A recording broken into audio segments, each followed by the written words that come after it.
Hello Leo, Leo Rising and Leo Moon people. This is your weekly astrological and card horoscope for the week starting May 22nd, 2017. And a quick reminder for you Leo people, remember if you ever want to get a session with me, you do need to go to my website, integrativemysticism.com. There is a self-schedule application on there where you schedule yourself, or you can get a downloadable video file. So what is going on with your astrology this week? Well, it's all about Venus this week, the planet of love, harmony, luck, peace, and popularity. And it's going through your 9th house of travel, higher education, government and legal proceedings, as well as spiritual aspirations, multicultural exposure, and personal expansion. And in the beginning of the week, we've got Venus forming a tight conjunction with the Moon. And this is actually a lovely opportunity because this talks about a void getting filled, or a hole being filled in your life. Usually when the Moon and Venus come together in whatever area it's in, we have a chance to patch something up or to get something back that should have been ours in the first place, or something that we've been working towards finally paying off. If this is a situation where we've been having a hard time getting into the school of our choice, getting time off, or getting the opportunity to take the dream trip with a love or a sweetheart, or possibly even get closer in a long-distance relationship, or start to realize the potential that could still be intimidated by the fact that it's a long-distance relationship, it is there for you. We also have with Venus conjunct the Moon an opportunity for a lot of you who are in government and legal cases at this point in time to actually get something back that you should have had, a decision maybe recanted or appealed successfully on your behalf. Later on in the week, we have Venus forming a tense square to Pluto, currently retrograde in Capricorn, your 6th house of work, reputation, and your physical health.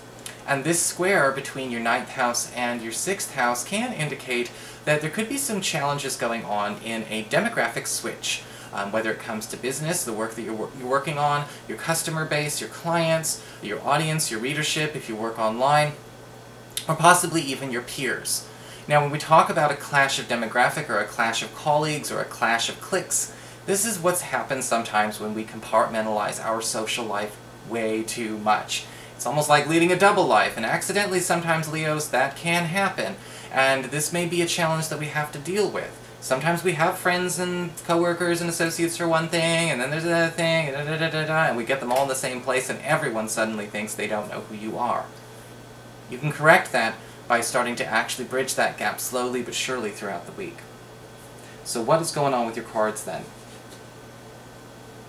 Well, for your spiritual advice, we do have the card of Duira, the card of nourishment, nurturing, healing. And this card doesn't just talk about those things in a general capacity. Very seldom does anything I do that. But when we talk about the card of Duira, it's talking about nourishing things that have had a deficit of your energy lately. Okay, where have we been putting all our energy into one space but not to others? Where have things gotten a little bit unbalanced? Sometimes this happens. Sometimes it pulls our priority. Work pulls our priority away from our friends. Our children pull a priority away from our extended family. You know, our romantic lives can pull priority away from our work. And sometimes those things, our priorities, get a bit lopsided. And it's time this week, again, to taper off and, start to, do some immediate corrections so we have a more balanced and fair pie chart, or at least the one that we want. If you feel like this week, yeah, it's been, it's quite noticeable that some people are feeling, are happy, are totally fat and happy on a lot of that energy, while other people are feeling deprived. It's going to be up to you to know where you are depriving that, and where you can take responsibility. This is not a situation where you should deflect and say, it's up to them how they react to me, because this is something you contributed to, but this is something you can fix. For your Earth sector, when it comes to your work and finances, we do have the 5 of Swords upright. And there may be some clashes going on in the workplace this week. Unfortunately, the 5 of Swords does indicate, again, people's egos being hurt, and people's egos coming out with claws. And this could actually be with coworkers, with customers, or clients who don't necessarily understand, again, a side of you that you haven't shown to them before, but was always there. Sometimes this comes when people don't pay attention, and they just don't know. I haven't exactly hid the fact that I'm a witch, but some people freak out. You know what? And it's kind of like, look, it's not what you think it is. Don't project, ask questions, and you can take that yourself. You can take that on yourself and use that as well, because the 5 of Swords upright does indicate this week you may have to correct some misconceptions people have made, And also deal with maybe some visceral reactions, because sometimes people feel betrayed when they project onto somebody and they're doing it wrong. And this could be a situation where, again, we don't want this to cost us money, we don't want this to cost us opportunities, and we certainly don't want to hurt anyone's feelings because we don't mean to. But the Five of Swords upright can indicate it is also their responsibility, again, to curb their enthusiasm about negative energy, but you can do your part too. And I'll keep that in mind as well, because I'm a Leo moon, so you never know. For your communications with air, when it comes to your friends, your relatives, and the others in your life, we do have the Fool card upright. And the Fool card upright is kind of interesting, because the Fool card does indicate brand new. This could actually be a brand new friend or brand new friendship circle, and all of this stuff talking about your social life. You know, things can turn around when we start to have new friends, new groups, and things like that. Parts of us that lay dormant start to come out. The Fool card upright can indicate, however, a new BFF, or somebody who belongs at the table with the rest of your BFFs also showing up in your life. And this would be somebody who does satisfy a need that, again, has had a deficit in you. If you've been feeling like maybe you've been missing folks who resonate with you on certain levels of your life, whether it's your creativity, your art, your enthusiasm for certain games, recreation, spirituality, somebody is coming in to fill a gap that's needing to be filled. And I think that with the Fool card upright, it's obviously somebody that's going to need to be let in. But it will be somebody even quite different from you on the outside only. For your challenge this week with fire, we do have the Queen of Wands reversed.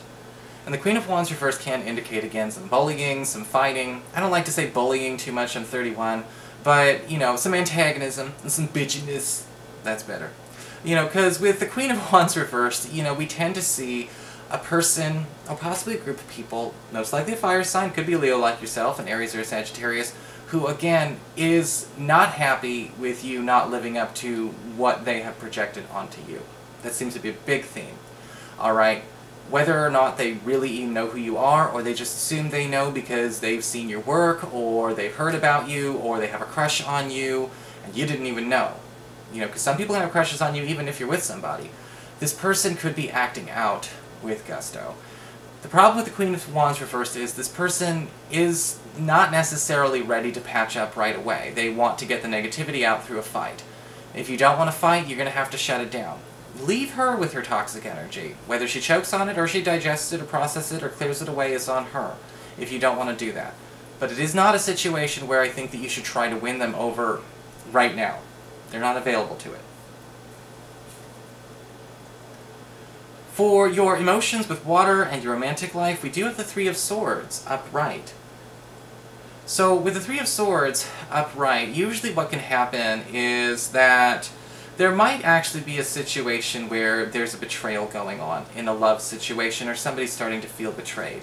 Now, it doesn't necessarily have to be the worst case scenario, but sometimes this can show up where a partner or a crush is starting to feel betrayed by something that we are doing. Now, we might be doing something that we absolutely do need to do for us. Sometimes a partner can feel like they are being trapped, or they are being ignored, or they are being misled by you because of something, again, that you're doing differently this week. Maybe you're deciding to spend more time with a friend, or a child, or maybe you've broken the routine. The Three of Swords upright, though, is saying that be careful about breaking routines abruptly. Be careful about doing those kinds of things, because with the Three of Swords, it tends to show up as a challenge that can be met, but people need to be able to vocalize where they are actually feeling slighted in that way. If you can get through it, so can your partner. So that is your horoscope. I hope you enjoyed it. If you did, please like, share, and subscribe. You know I appreciate it. And of course, if you ever want to get a session, you can always follow the links below, or go to integrativemysticism.com.